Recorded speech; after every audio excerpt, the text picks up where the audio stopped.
silo uainga olo oyayo so ito alima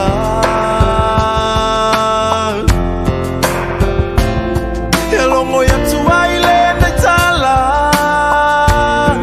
me ifado po ila to uma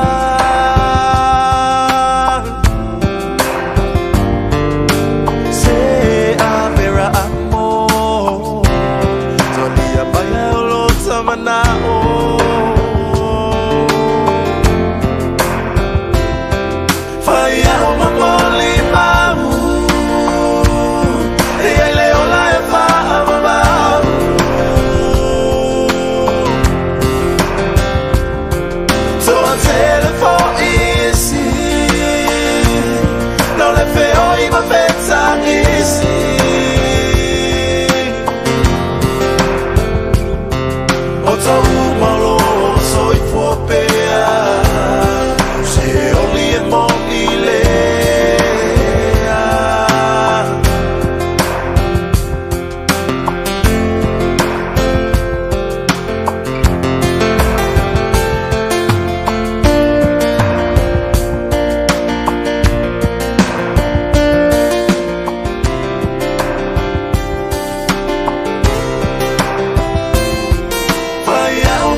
Talo fatu le sua faman malo Yesu Kristo dei fo ia fia file pa ia mal malo ci tanto wotu ia fa peona mafuta mai tutono maota malawa ia olo fa peona tanto no mota ita imelo to soifua ia malo na yola ile dei fo I tula ile lo famla ngale le yo tatu te pa usidi o ia lava na pule fa soa ia au mai to wola ia lo to soifua tatu te maua ile nei ava noa e tatu te whaalongolongo ile na upu au sauni fo ie whaapiona tala ina fiong pa ia le tua nei fiafi whaatalo whantuai au ona le tua le ngata leo le loa si tatu wa tino o fia lava se meo e mafuta mayai lungo vaa ia o ngā ruenga whaavaitaimi si tatu wa tino ui whanau o si tatu wa tino o loo malanga mai a tino ui whafu mo ngā ruenga nisi foi o lo fa pena mafuta mai tono ngā ruenga ia nisi foi fato a mafuta mai ia le isi lima tausanga o luma na ile fato a mau martatu prokalame fa talo fatu ia te oi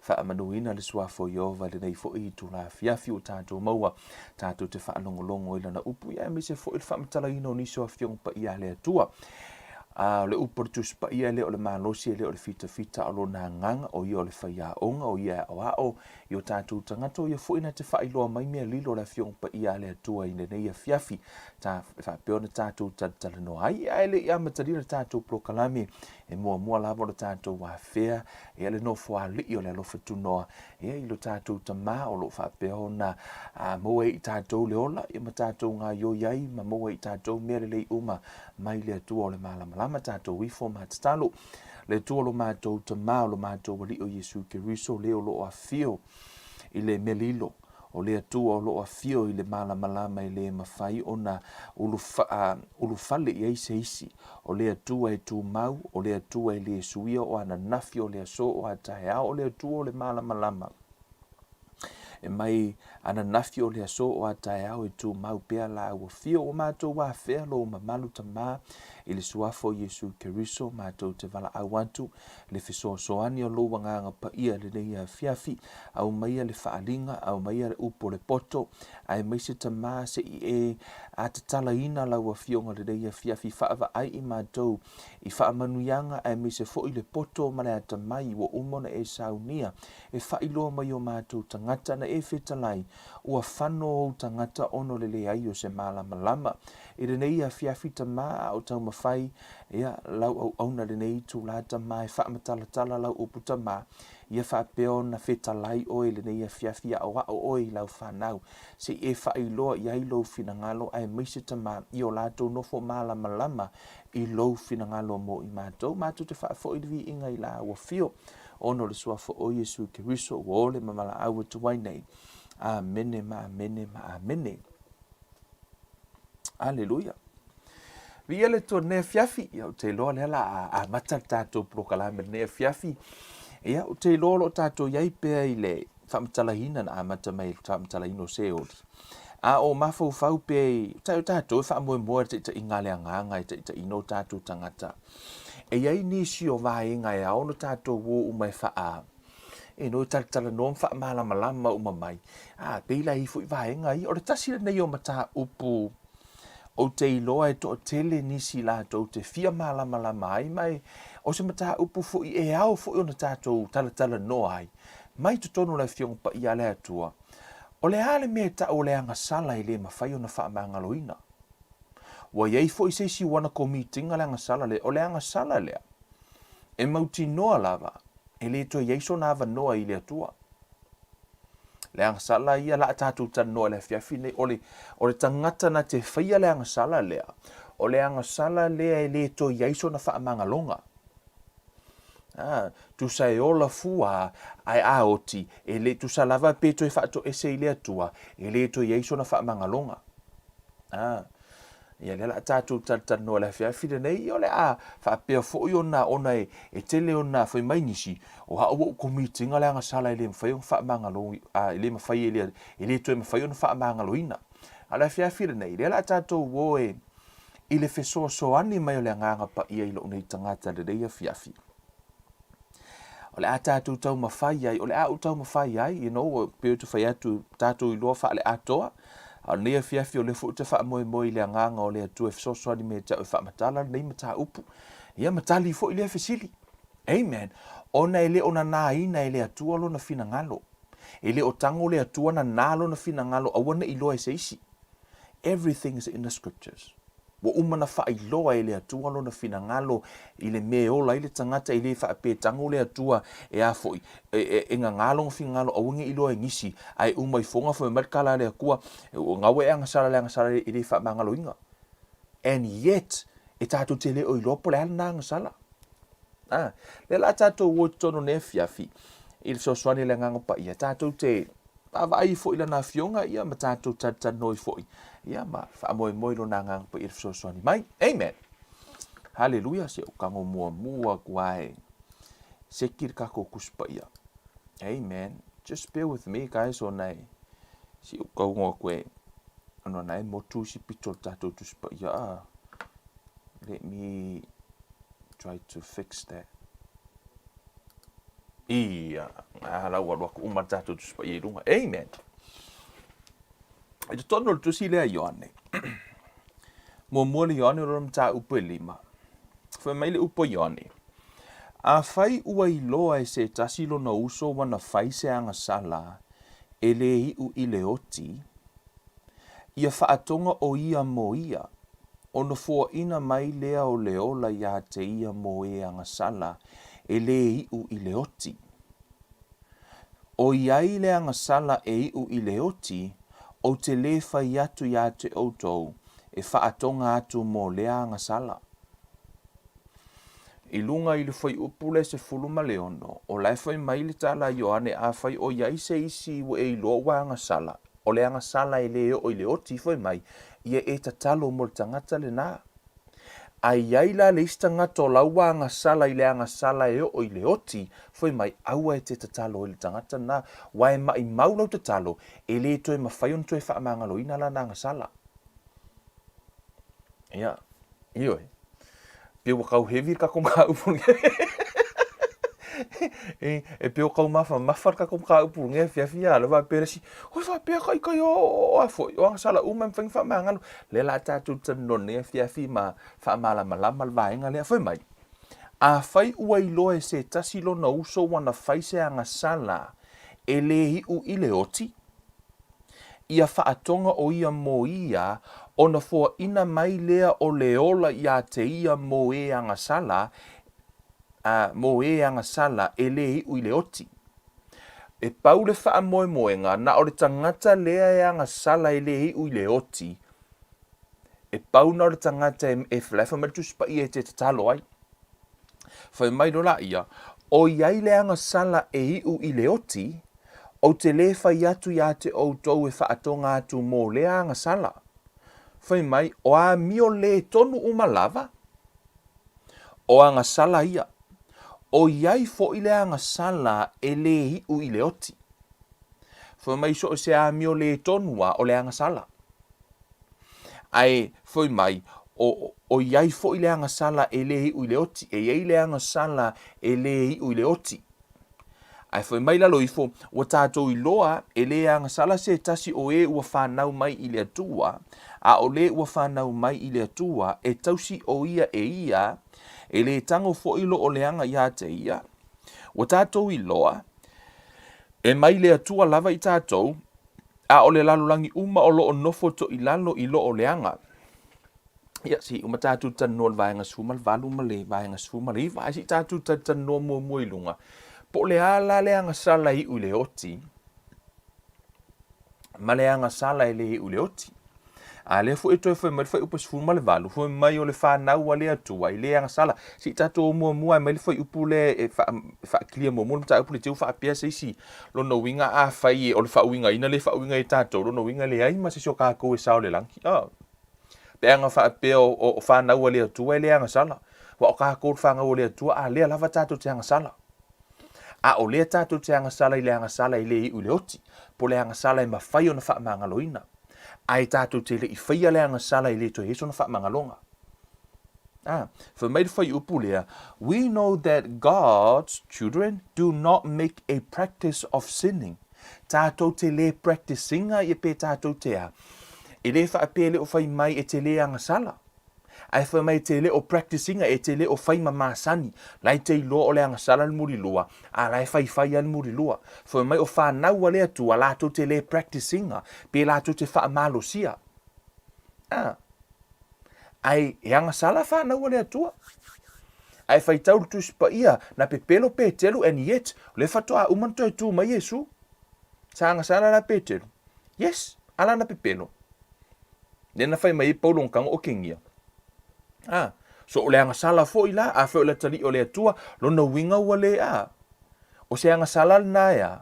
O se Agasala le na e o le oti. So e au na tātou o e vai le a fionga pa i a le atua, so soani lona nganga le a fiafi amene. For mai la, we know that God's children do not make a practice of sinning. For God's sons holds them securely, and the evil one cannot touch them. O le King James Version le fai mai we know that whosoever is born of God sinneth not. Tātou e a easy translation o mai ai ia le winga i lona Faamatalaina. For mai, we know that whoever is born of God does not sin. New King James. Amplified Version. We know with confidence that anyone born of God does not habitually sin. Right? O leisi whaaliliwinga, na sau lalo, we know that everyone who has been born of God does not keep on sinning. Does not keep on sinning. Ele whaiwhaia ia. Lono winga, ele o whaape e te le Agasala. Leai o le whaiwhai soo. Lai te ilo le Agasala e whaiwhai ia o le tangata e whanau mai le atua. E na te ilo lo Agasala, tau mawhai e tu. Whamela tala tuspa i runga whai upu, let's go back i le, e whai upu sfuma leono. A whai ua i loa e se tasi lo no uso na wana whai se Agasala i le iu i le oti. Ia whaatonga o ia mo ia. Ona fua ina mai lea o le ola ia te ia mo e Agasala. E le iu i le oti, o iai le Agasala iu i le oti, o te le whai atu ia te o tau e whaatonga atu mo le Agasala. O a mio le tonu umalava o Agasala ia, o iai fo i le Agasala e le iu i le oti. Whai mai le tala le apostolo, ia e le agasala e lē iʻu le oti ia e tatalo atu la mo le tagata lea ina ia mafaiona laveaina ae o le tagata lea ua agasala i le agasala e lē mafai ona toe faamagaloina le agasala iʻu le oti fai mai au e ke maʻimaua se kaimi e koe kakalo ai aua toe maʻimaua lou taimi totatu muamua o tusi nei o nisi nei o tusi e teleina o tagata i le mataupu lea le la tatou ua muamua i ai e au mai ma valivali mai se ata i ke lē alakakoaka e valivali nei afiafi i totonu le tusi a pe a le tusi agaluega amene o lona mataupu e 5 o le tasi lea o tala e teleina au mai foʻi tagata i le mataupu lea i le agasala i lē faamagaloina o le maualuga lava o le tulaga o se tagata e te agasala i ai e te fai ai se me sesē o le te lē foʻi lenā o lona faasalaga o le maualuga lava o le tulaga o se tagata e te sesē i ai o le maualuga foʻi lenā o lona faasalaga faataʻitaʻiga afai nei o oe faapea o oe e tago ino faapea o souso laitiiti e tago polo uso laitiiti e tago e polo uso laitiiti e leai se mea e tupu pe e lē mafai lo uso laitiiti na faasala oe ono lo uso laitiiti e tago lae imagining lo tago polo uso matua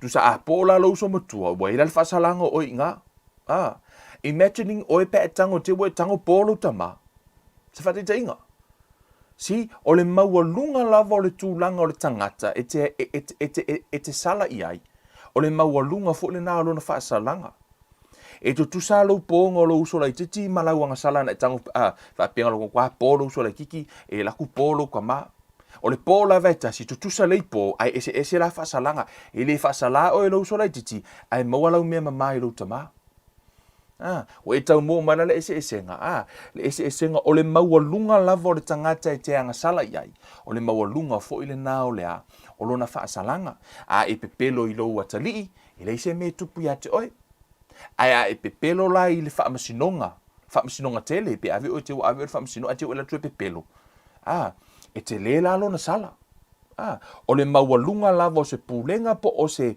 isi iā te oe po o le a lava le maualuga o le tagata le te sala i ai o le te lē foʻi lenā o lana faasalaga afai la e te pepelo i le atua imagining o le atua o ia o le atua na faia le lagi o lona uiga la o ia gata ai mea uma ia to le te pepelo i ai o lona uiga e te lē foʻi la lona faasalaga o e moa mai la le uiga o le tala le tau faamatala atu faamatala le tusi le la tatou faitau o le tala lea ina ua faapupuu le tala ina ua o le au ina ua tupu le galuega a le atua ina ua sau le agaga paia ma ua tupu le ekalesia ua galue foʻi le agaga o le atua o le au apostolo o tagata ia o le manatua foi outou o le faavae o le ekalesia na fai e le atua o le faavae o le ekalesia i apostolo e faavae apostolo o apostolo na tuu ai e le atua e iesu le faavae o le ekalesia o iesu o le ulu o le ekalesia o le faavae i totonu o le lalolagi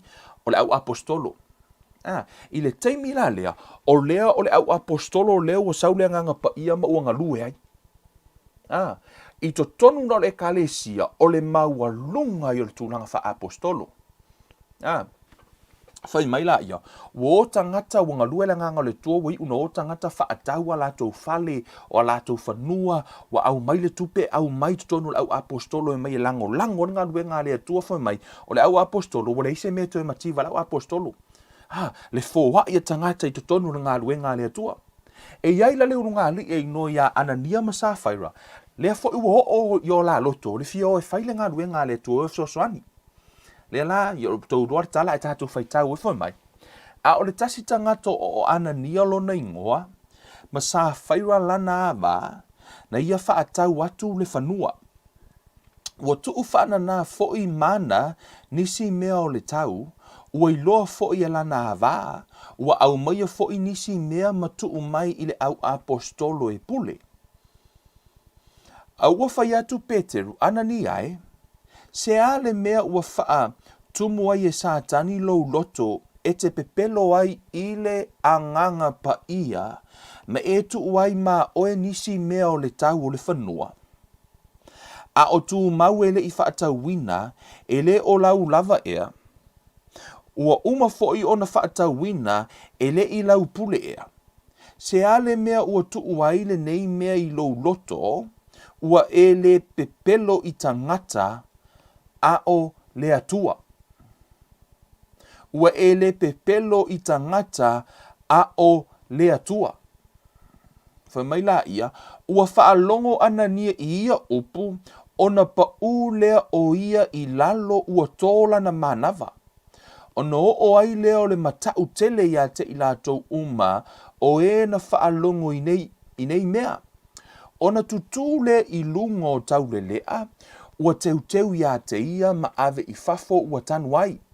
Ua mawai atu ona I tu waso pe tolu, I le ulu fale mai ai lava, ua mawai atu ona I tu waso pe tolu, I le ulu fale mai ai lana ava, e le I loa e ia le mea ua whaia.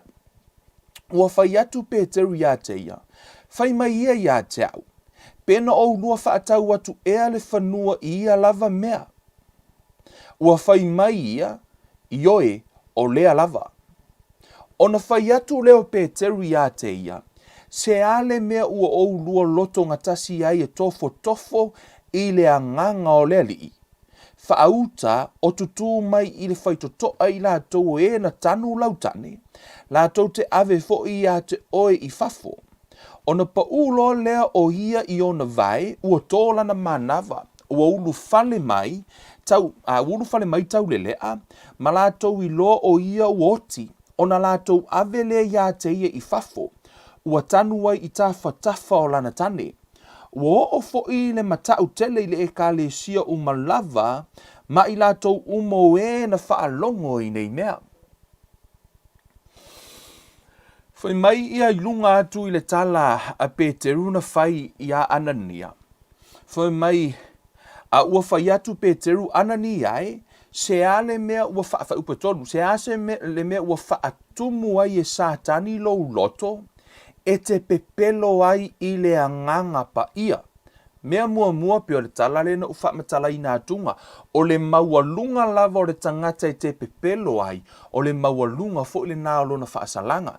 A ea, po o le ala a e pepelo lo uso lai titi, e le ise me tupu ia te oi, a e pepelo le taufa ia onga, a tonu i ele mea la tupu ia oi, a e pepelo le pule a onga, e kuri ei oi, a e pepelo la le whaamasinonga, e loka ai oi. O le maualunga lava o le tūlanga le te pepelo I ai, o le maualunga fo I le naolo na whaasalanga. O le pepelo le ua whai I e Anania masa whaira, e whai mai le tala ai foi, e whai mai a, ua e le pepelo I tangata whai upe wha. A o tū mau ele I whaatauina ele o lou lava ea, ua uma fo I ona whaatauina ele I lau pule ea, se ale mea ua tuu aile nei mea I lou loto, ua ele pepelo I tangata, a o le atua. Kuso le pepelo le ua whai ele au vaenga ia. Ele o se pepelo ia Peteru, o laua pepelo sa o aile atua o le langi. Nai manino le ele tu spaya. Se I tato atu lai, e pe o nisi o fuaitau e tātou te va ai I ai maa. Ile mata upu lea, o leo toma whai vali atu le ata leo le mea ta o le Agasala le faamagaloga. Tātou o le tusia mareko. Amene. Mareko lona mata upu e tolu.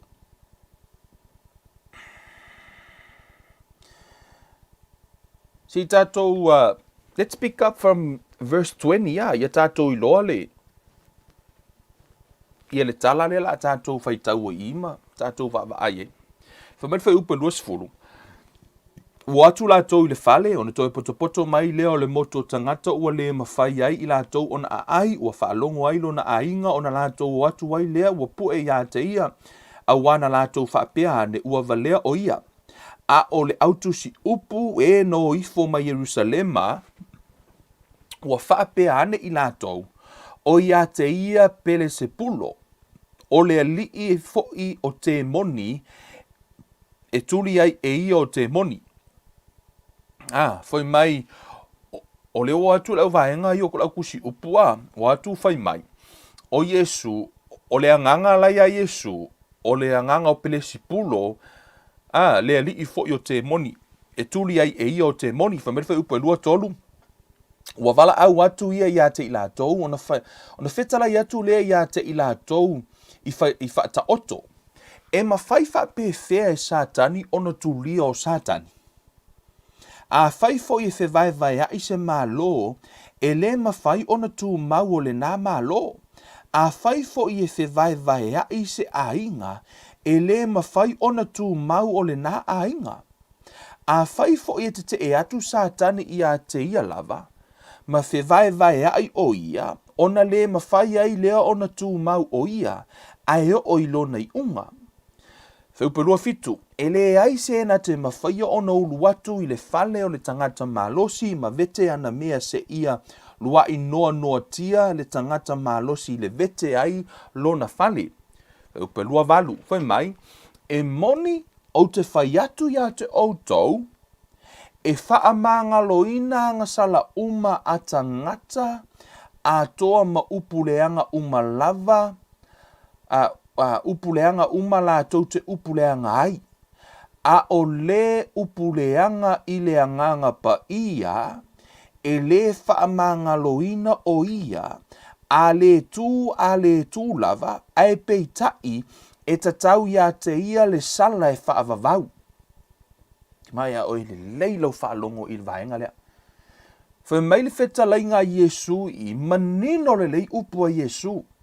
Whai mai, a o le upuleanga i le anganga pa ia, e le whaamagaloina o ia, a le tū lava, ai peitai e tatau ia te ia le sala e whaavavau.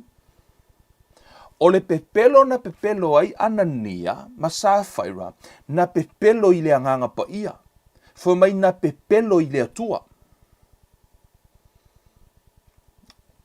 Amen. E te mauala le winga o le tala Yesu, whai upata aua le la loifo, whai upata fo mai, na ia whaapea atu, a wana la tau whai mai, o ia te ia le anganga le anga. Na ia whaapea atu, a wana la tau whai mai, o ia te ia le anganga le anga. Tato atu mua i le, mai nei, whai whaaperetania i e vali i le ata ina ia mawhai, o na tato, malama fo i wingole. But anyone who blasphemes the Holy Spirit will never be forgiven. This is a sin with eternal consequences. I want to read the Amplified version. But whoever speaks abusively against or maliciously misrepresents the Holy Spirit can never get forgiveness, but is guilty of and is in the grasp of the everlasting trespass. O le tangata lea e whaavavaula na Agasala, o le Agasala le na, e le mawhai o na whaamagaloina. O le tangata e upuleanga i le anganga pa ia. Amen. O le tangata e upuleanga i le anganga pa ia. Le la si tatou oe, tatou te tala no momo, tatou atu momo, o le recordinga isi vai tatou atu momo le matai o ile. Matai o e se fulu ma le lua. Foi upu e tolu tasi. Foi mai. O le mea lea, o te whai atu ai ia te outou, o Yesu le whetalai, o Agasala uma ma upuleanga e whaamagaloina ia, ia i tangata. A o le upuleanga i le anganga, o le e le whaamagaloina lea i tangata. Ai se whai upu i le ata li o le tangata e whaamagaloina lea. A o le whai upu i le anganga pa ia, e le whaamagaloina lea i le o langa nei, po o le ata li. tu sai le ngata le ye so faamagaloga I le lalolagi lenei ai le ai fo'i so faamagaloga I le a ai oti fo'i e se oli ale tati fai mai la ia outou tāua le la au tāua fai upu lea ia outou tāua le la au e lelei ia lelei fo'i mo na fua a le o lea ia outou tāua le la au e leanga ia leanga fo'i mo na fua a wā o na fua ua ilonga ai le la au o le tuli e Yesu te moni o le mea lelei ai o atu tangata nei fai mai o le mea leanga fai mai o lea fai mai o satani o atu fai mai o satani le anganga pa ia lai fai an ngā ruenga o atu o lai tala no atu Yesu o lai iei le mea lelei lai fai ai o atu tangata I fai mai Yesu ia o tau tā ua le la au e lelei ia lelei fo'i mo na fua a o le o lea ia o tau tā ua le la au e leanga ia leanga fo'i mo na fua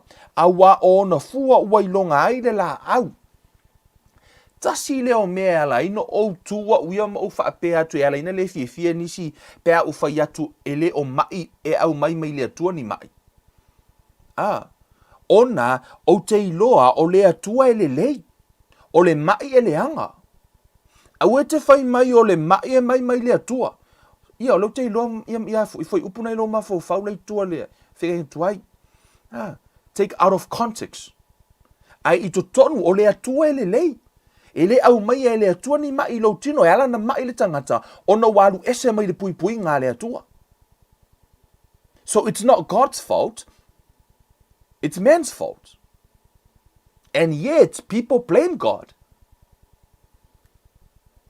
I to tonu lai I foi mai ia outou tā ua le la au e le lei ia le lei fo'i mo na fua a le o lea ia outou tā ua le la au e leanga ia leanga fo'i mo na fua a wā o na fua ua ilonga ai le la au e te iloa le la au I o na fua a fua mai e le lei o le la au le lei a fua mai e leanga o le la au leanga e te iloa I o na fua e fiu wale apu e fia moli e fua mai a o le apu e ke iloa o le apu e te iloa I le la au e le o se mea la confuse ai fua te iloa I o na fua lea lai whaamalolo tangata maturi te moni ai o mai kangaka ia foi mai o lea o le ke mongi le mea la foi mai o pele so pulo lai to tonu o Yesu foi mai o le anganga lai a Yesu and yet le wala to fai mai o le anganga pa ia o le mea le nau fai mai a Yesu o la to o e upuleanga I le anganga pa ia e le whaamagaloina e le whaamagaloina la to Agasala e le o sau ai kia po sau me ko kia mai le a straightforward out to altu spa ia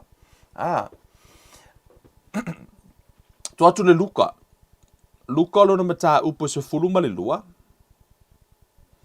foi upo se fulu foi mai o se lafo foi se upu I le atali o le tangata e whaamagaloina lea a o le upu leanga I le anganga pa ia I le whaamagaloina lea le whaateta inga le no ava tua le amatanga foi mai a whai lafo sa upu le atali o le tangata a whai o lai lafo lau upu ia Yesu because Jesus I le taimi lea lai tala no Yesu he was a son of a man he was son of man la sai le lalolangi o ai la tangata na whai upu le atali o le tangata ono lea o lai olo o le tangata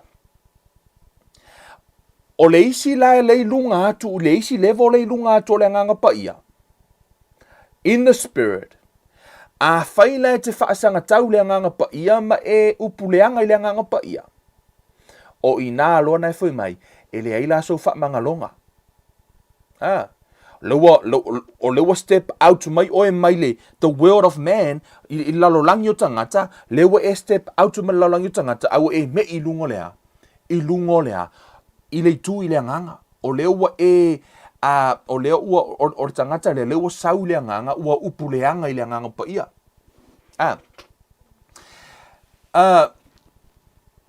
te mana e te oe si vavai mua le ese esenga o le wha ono I le anganga pa ia ma tu fo upa tu pa ia le fo mai au tu fa ono le nganga pa ia O au te whaati ngā le nganga pa ia. Tato o mo e vavae le vaenga lea. Ina ia mawhainta atia ma tato mataha upu. Atu mua tu se Efeso. Au ni mix up inga vaenga i elua. Efeso lona mataha upu e wha. Le ese senga o le mea tau o lou wha ono i le nganga pa ia. O lou whaati ngā i le nganga pa ia. Ma lou upu leanga i le nganga pa ia. These are two different things. Two different things. La tato wo iai. For maile for upo e fitu. Let's pick up from verse 4. Efeso e fa. Let's pick up from verse 25. For mai. O le nei I o tautu ese le pepelo I a tau talatala wha maoni ta itasi ma le la te tua oi. A wā oi tu tino lava I tātou o le tasi I le tasi. A o tau wita a wale Agasala ai a wana ingoto le la o ita pea o tau a wa fo ine tu ina atu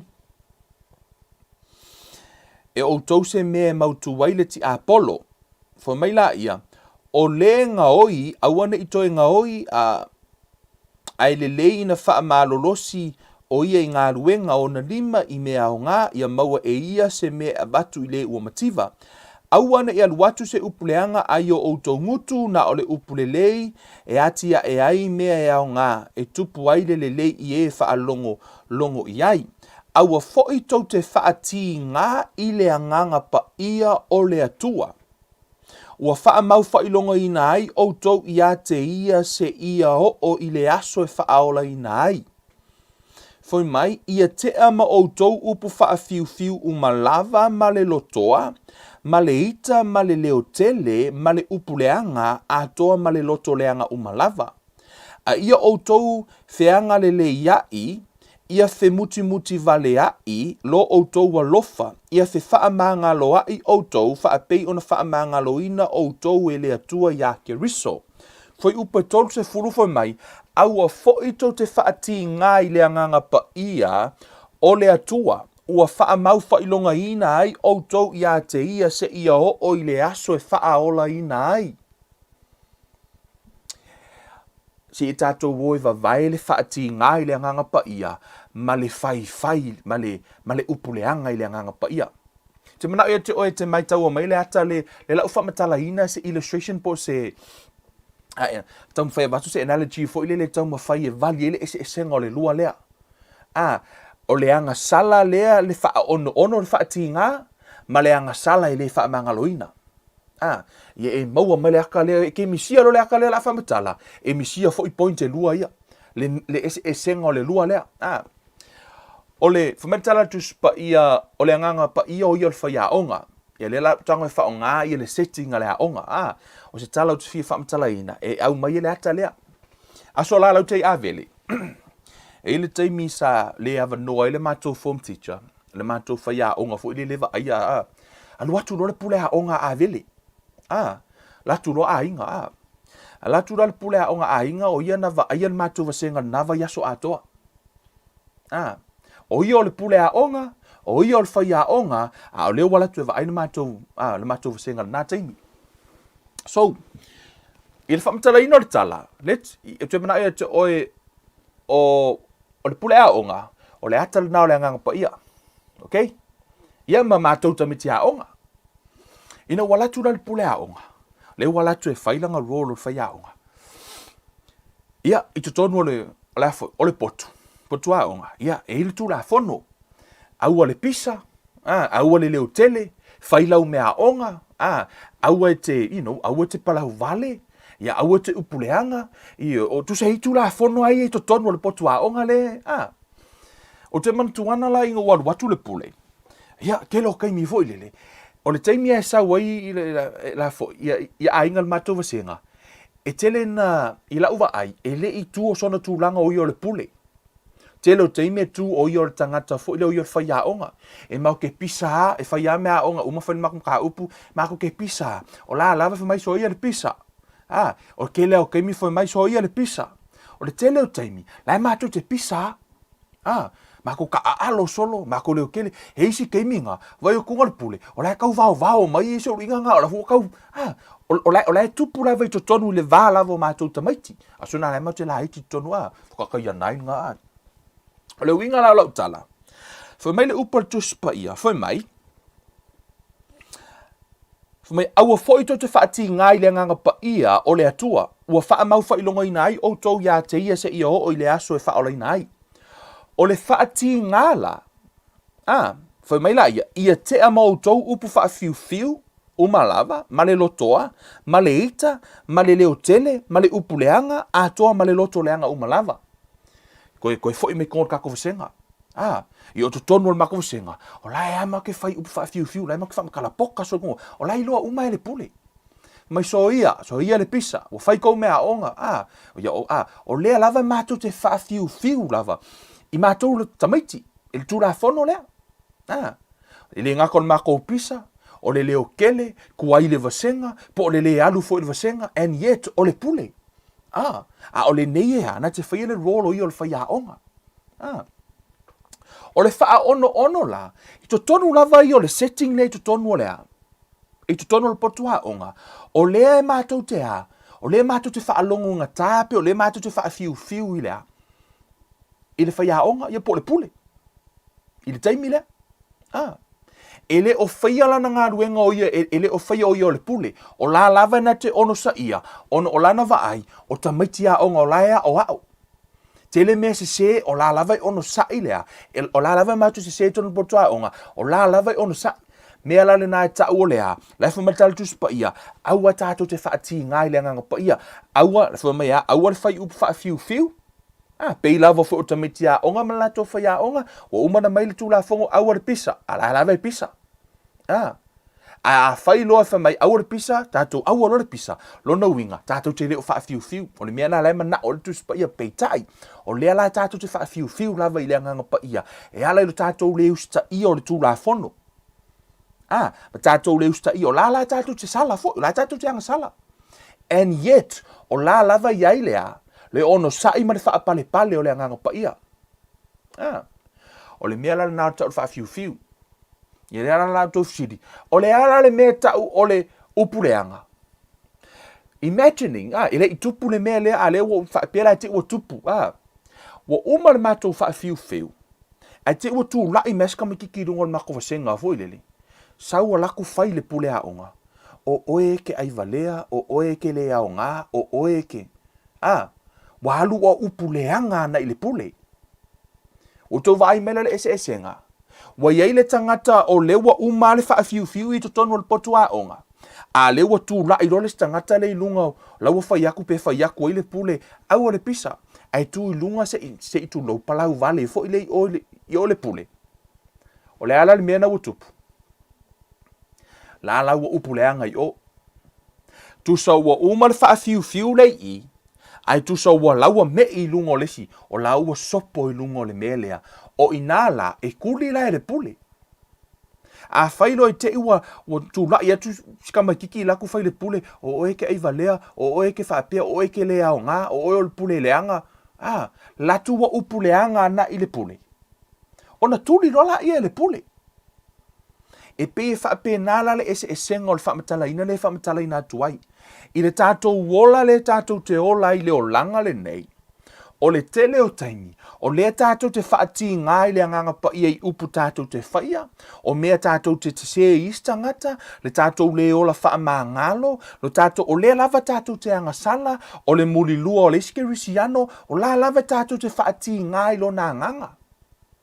Ai o the moment tātou te turn around, wai ma tātou whai le anganga pa ia, ma tātou upu le anga i le anganga pa ia. Ma tātou whaapea atu whai te tala, I don't want to say anything, e tātou te whai ai se tala, e tusa o le wingo le mele le upu le anga i le whaapea wa e fili lau roto. Wa e fili lau roto, o le a e tango e whai se tala e whaati ngā i le anganga pa ia. Usau matua i e fili e lau loko, le lau tango e whaati ngā le anganga pa ia. Le lau tango e whaise mea e le anga i le anganga pa ia, e tau le anga ina i le anganga pa ia. O le mea la nā tau le upu le anga, o laua upu le anga i le anganga o le atua. E le tutusa la, ma le wha fiu fiu. O lau wha fiu fiu, o le mea lea lava e tupu i to tonu o le a. pe o na ua mo ma le ata le tau whamatala tu nei, to tono le vasenga, la lava e pisa, leo kele I foa lea, o la lava e kaua I misa I fuka miki kua, la ingo fongo fuare pule so ia, ku le mea ngā. Fela ai ku I folola I lunga ka mikiki ngā ovalo na, ai so sopolo I le pule, o le la laua upuleanga. O le agasala la lena, fai mai le tala le tuspa ia, e le faamagaloina. Ona o laua, pe no fai atu, o le maualunga lava o le te agasala iai.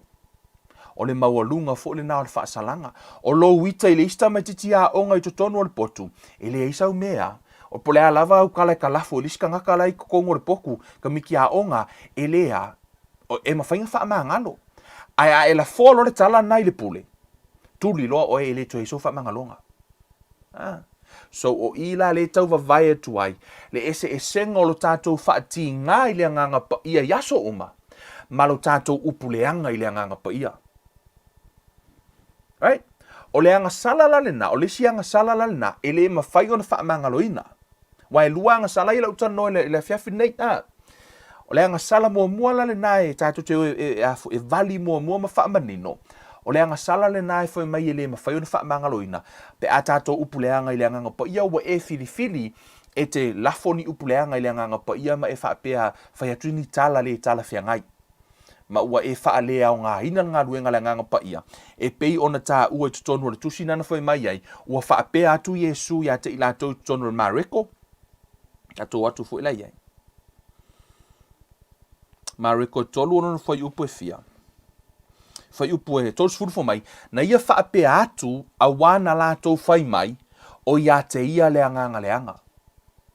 Tu so leo wa lātou whaatu saina pa wa lātou upu leanga I leanga pa ia, wa lātou whaia upu ia ma whaatusa leanga la ia Yesu o leanga leanga.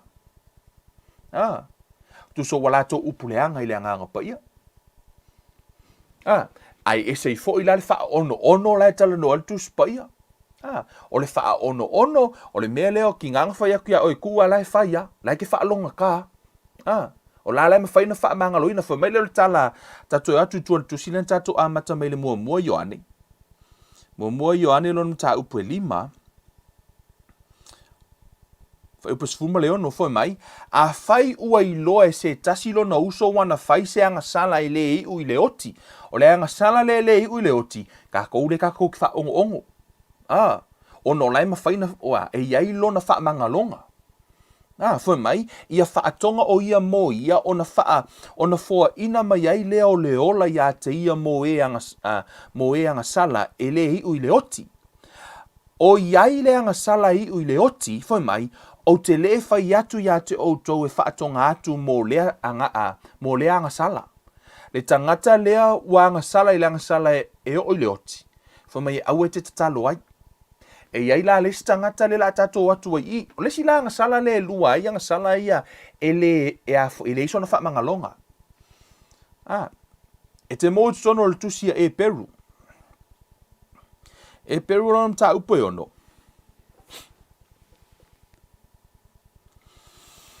O le isi agasala lea e le iso na faamagaloga, ma o le agasala lea. Ia, te tatou atu mua e tatou tatano ai. Whamele le mta upo e ono, mta upo e wha, whamai. A wae le mawhaia te I lātou e na mua I wha malama ina, na lātou tofo fo I le mea fo I fua ina mai I le langi ma ua wha tofu sia I le anganga pa ia. Whamai, o e ua tofo fo I le upu le leia le atua ma le mana o le o lātali, ma ua pa I lātou, tangata ia na tofo I le manuia ma le Whamai ma ua pa I lātou, e le mawhaia o na toe whaafauina o I lātou ina ia salamo. Whamai la ia, ina ua toe whaasata roina e I lātou lava le alo le atua, ma wha inosia o ia I luma o tangata. Awa o le ele e inu I le ua e pa so I ai, ma tutupu ai fua e ao ngā ia te I lātou o e ngā lulue I ai. Ua maua le manuia mai le atua, a o le mea tutupu mai ai la au tui ma ana oso. ua la fua ina lea, ua lata fo'i ina fetuuina o lona i unga ia susunuina ia. O le isi agasala lea le mawhai o na faamagaloina. Foi mai le faamatalaina le tuspaia, foi mai, awa le mawhai, it is impossible. Tatou e mai le faaperetania, let me read New King James for me. For it is impossible for those who were once enlightened and have tasted the heavenly gift and have been partakers of the Holy Spirit and have tasted the good word of God and the powers of age to come, if they fall away, to renew them again to repentance, since they crucify again for themselves the Son of God and put him to an open shame. O le agasala lea, foi mai ele mawhai o na faamagaloina, foi mai fo le tala tuspaia, it is impossible. O le tangata lea le lautanga me se faataʻitaʻiga. Ia o au nā lea tua, e ala no au mea faataʻitaʻiga e faaogāigo o au nā lea tua. O tangata ia ua maualuga le faaogāina e lea tua, okay? Let's say o Penny Hinn. O le au nā lea tua Penny Hinn o tangata ua ia faamalōlōina mai ma la ua tofo i lea le matautia o lea tua ua savavali, tangata i lana, ma ua ia maua le upo le ola mai lea tua. A whai lau le au nā lea whaapea ua matua ia. Whamatala tuspaia o tangata lea ua tofo i le upu le leia lea tua ma le mana o le ola atali. O laua ia experiencinga le fo i mai taste the heavenly gift. O laua ia tofo i le sosia ma manuia o lea tua ma ia i loa whaamaoni o lea tua. Whamatala tuspaia, whamai le mawhai, it is impossible. I le tangata lea. Ai foi mai le tala tuspaia i lalo i fai upo i fitu, o le fai upo i ono. O le tangata lea wa ia tinainga le faith. One translation says, if he abandons his faith, o le tangata wa ia tuulafua ina lona faatuatua. Let's say o Penny Hinn, o le tangata wa faonga e lea tua faatu, me tangata we woti, matua matautia ngaluenga na ia faia. Ai te iwa ia toe turn around, deny le faith. Te iwa toe alu musalemi, sau mai a il kilisiango alu musalemi, turn around mawhai mai, e leai se atua. Wa sau wa toi whaasanga tau mai i whaapea, wa ia tuulafua ia le whaatua tuanga whaapea, e leai se atua, e le monitana leai Yesu, wa ia tina inga le faith. O le agasala lena, laifa maritala tuspa ia, o le tangata lena, it is impossible, e le mawhai ona toi repent. Tasi ale tangata na ia komitinga le agasala lea leu tei loa e au ia, o le ti Apollo. O le agasala lea, ono le ti Apollo. O le mea le nā lai, ona le eise whaamangalonga o le ti Apollo. Ono le ti Apollo, o le, ia whateta inga, o Satani, sa rebel. O le tangata, sa deceive. O le ti Apollo, o lana ia iloa, na iloa le ti Apollo le atua, he tasted the heavenly gift, he walked back and forth, i lumo le nofoali o le atua, na whea i le ti Apollo. But he turned around and say, there's no God. Na whaliu ma whaasanga tau i le atua, o le ti Apollo la, sa repelled. O le kerisiano po le tangata, sa deceive, na whaasese le ngata. O le ti Apollo na iei loa le leilo na loto. Na iei loa le leilo na loto le atua, na vaai i le atua, ma whaelua wa i lumo le atua, lana matua i vaai i le atua. O le mela le nā wa le eise whaamanga longo le ti Apollo, ina ua turn around le ti Apollo, ma tinai le atua. Le to iai lo se whaamanga longo le ti Apollo. Whamairi tala tuspa ia, e impossible fo ilai se tangata o na whaapea. O le agasala le tano tuspa ia, le whaapea wa whai atu, e a foi te ua, alu au na le atua, ai ke ua pau, whatita inga te upa ula au ngā le atua, fo ilele se mea, se agasala, fo ilele ki o mo e fo sang kenge, pa ue whapena le au na le atua, a repent, e mawhai ona toe a, e toe whaamanga loina, e na te leo tina ina le faith. No, e leo tina ina ia le faith, o lana te a, o lau toi repent, o le agasala lea, o le tangata ua turn around, and deny God. Wa ia abandon le faith, wa ia tu ulafua, ia le whaatutuanga, mawhai mai, e le aise atua. Whai mai e le aise atua, o le agasala la le nā, lae le tare, ina le toa tasia la le tangato, leo te ilo e hauia. Na ia komitinga le agasala lea, le ima se so kako nga makamaka mai komitinga le agasala lea. Mea mua, e le qualify e ia to telo tātou, because tātou te le tofo i lea. Tātou te le tofo i le afoi. I le manuia o le langi. Heavenly gift, to tele o nisi ele ia. La lātou tele i o i le matua lea, ma lātou tele i va ai i va venga, ma lātou tele i whaia. Se i vanga nā ai, se au nā lea tua ua maua lunga lona tūlanga, i le au nā lea tua, and he turn around and deny the faith. Le Faamatalaina tuspa i o tangata he taste the heavenly gift. Lea lana ile ti Apollo, na matua i matau tia lona lafo i lona iloa, but he turn around and deny God.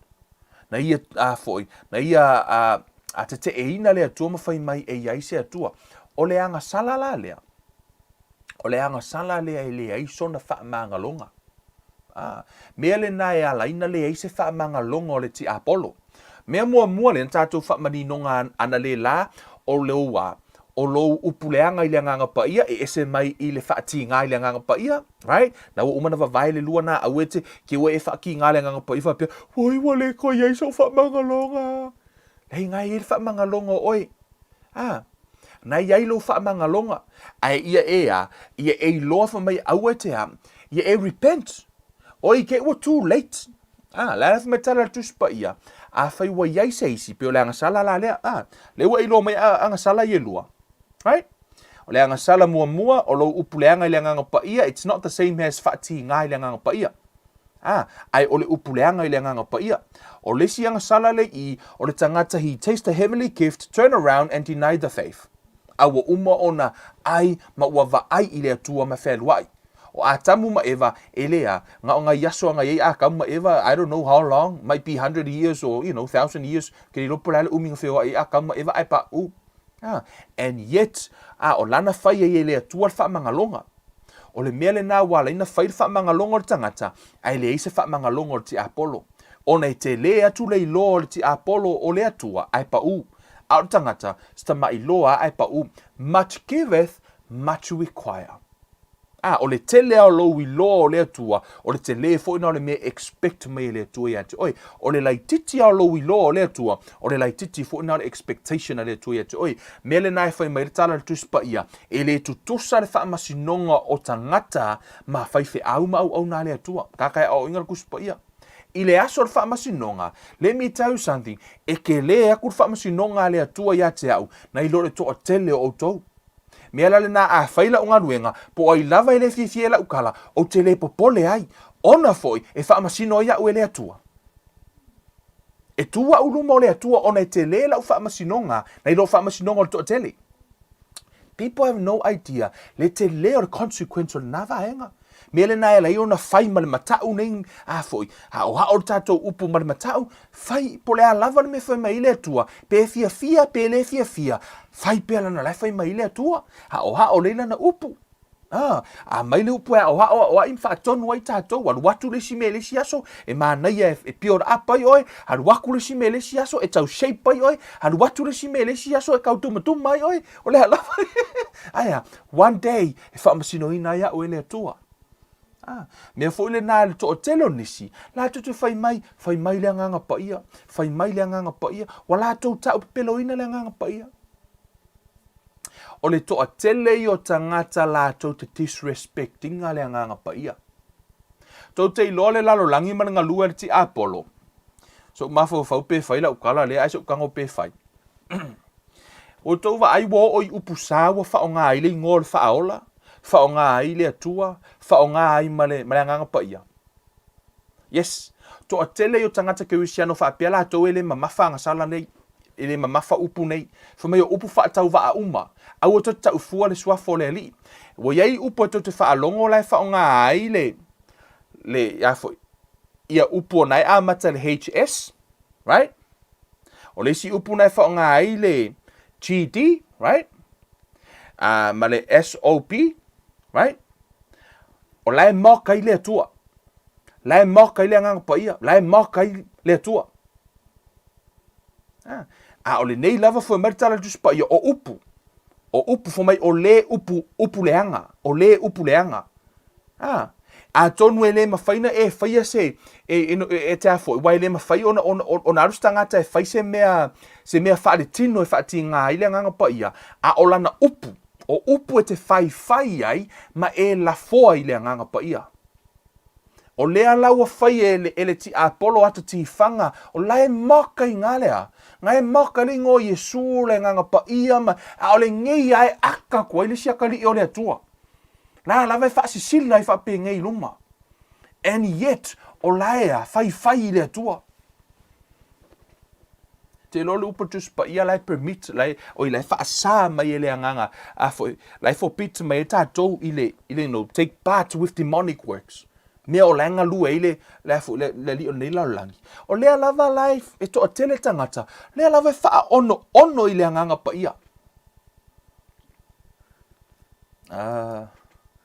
ai wa mai oto wa mai tato e afo ia mafai ona tato va ai le fiong pa ia le tu le fiafi de nei ma tato va ai le loloto lana fionga pe no fa ia tu e taua lo i lo me e su e fo ila na fiong pa ia o lo fa matala mai ai I te tonu ala tu si lea I want you to do something te mana o ia te oi mana ia i o le fautuanga pe teru na ave i le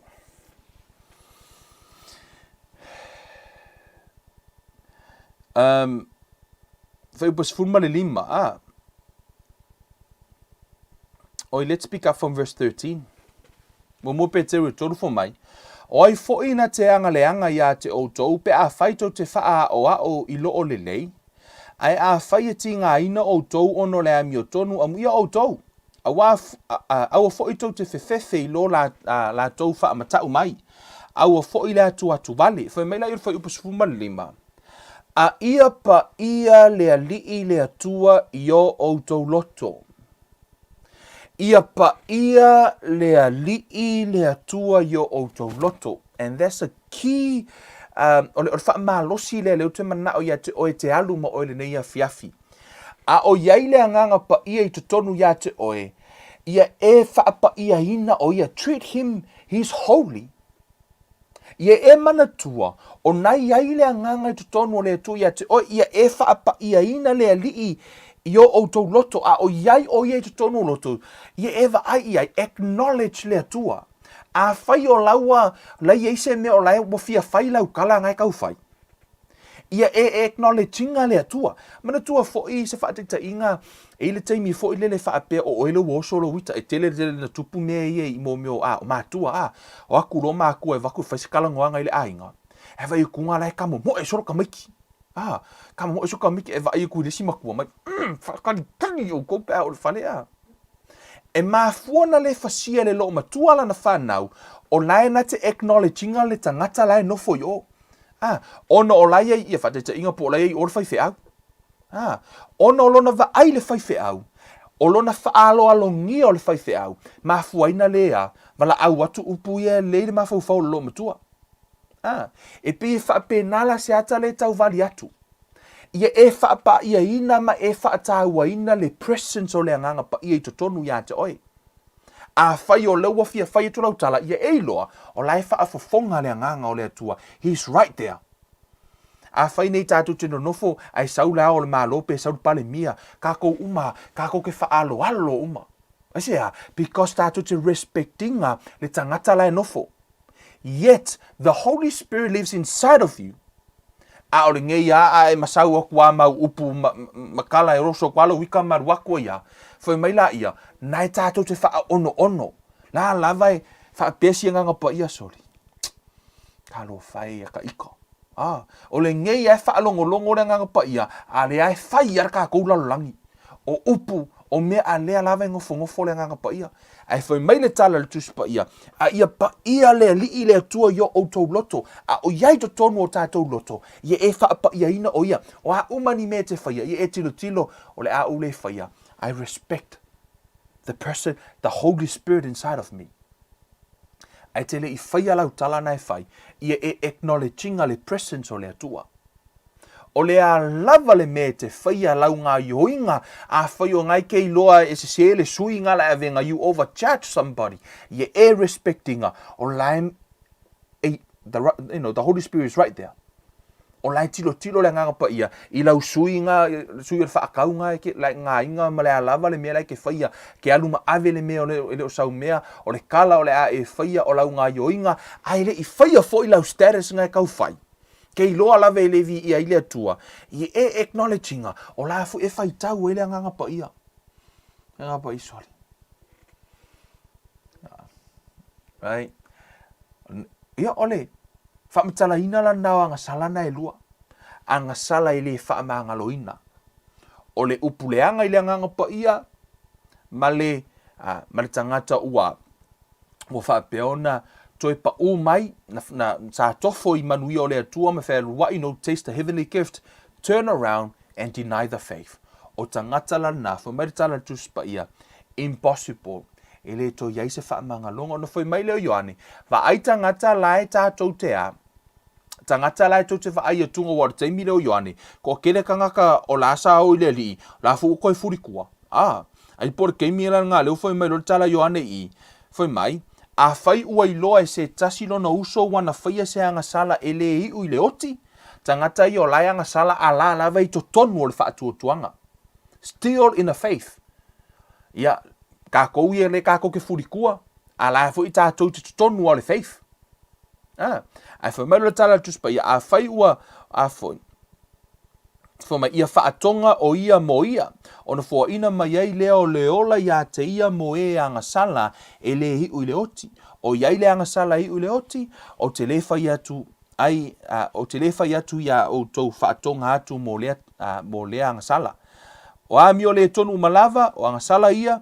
O iai fo I le Agasala e le hi ui le oti. E iai le Agasala e le hi ui le oti.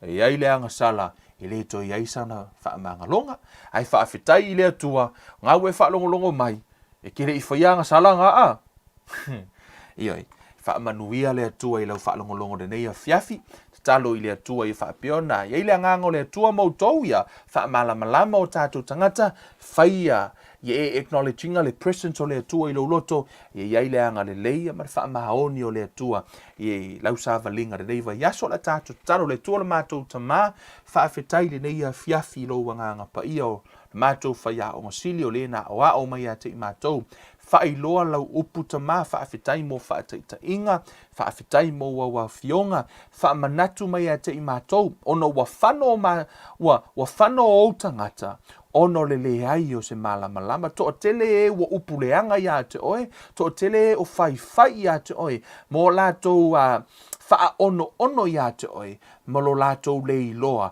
o lo latou whai ia te oe lo mātou watua whaamangalo mai o mātou Agasala tamā wa mātou se mo o mātou Agasala I o luma o upu mātou te tautala ai ma mea o mātou whaia tamā wa mātou Agasala I o luma ai whaamangalo mai I mātou I le toto Iesu Keriso ia e la via ia lau whanau awane I o I lātou I le Agasala I le whaamangaloina o le upuleanga lea I lo wanganga pa ia ai ia whaapeona e fesoasoani mai o mātou tangata ma le mātou savalinga ia whaapeona o mātou maua le manuia wa umora e tāpena ina o le langi lea e ala ia Iesu Keriso whaaftailo mātou atua o le swafo o Iesu Keriso wa mātou wole ma wala au atua nei amene ma amene ma amene Ia vi ia le tua o tātou a prokalame na nei a fiafi te tonu ia o whaamanuia ina fo ilo loto mo fo se malamlama anga ila na upu ia peo le upu tuspa ia fo mai ua whano ia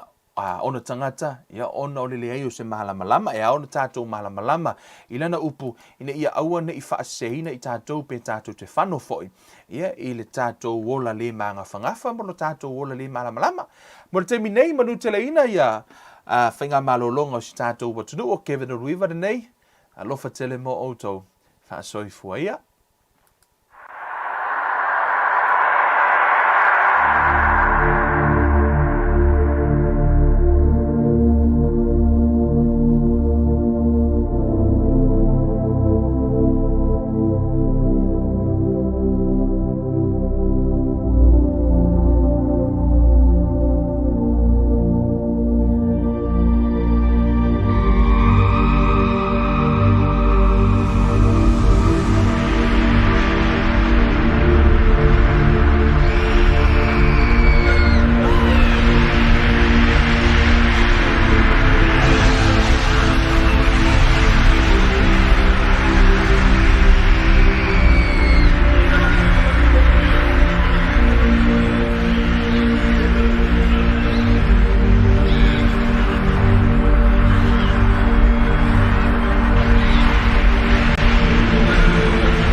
se oli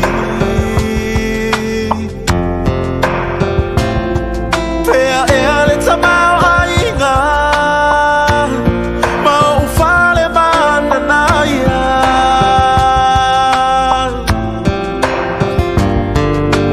se avera amor ua o salamo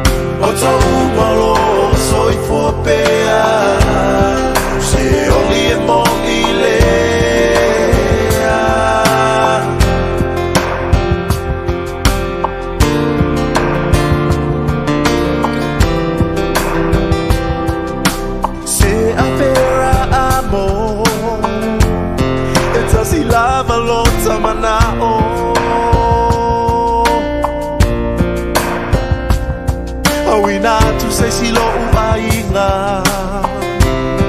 olo o yayo so ito alima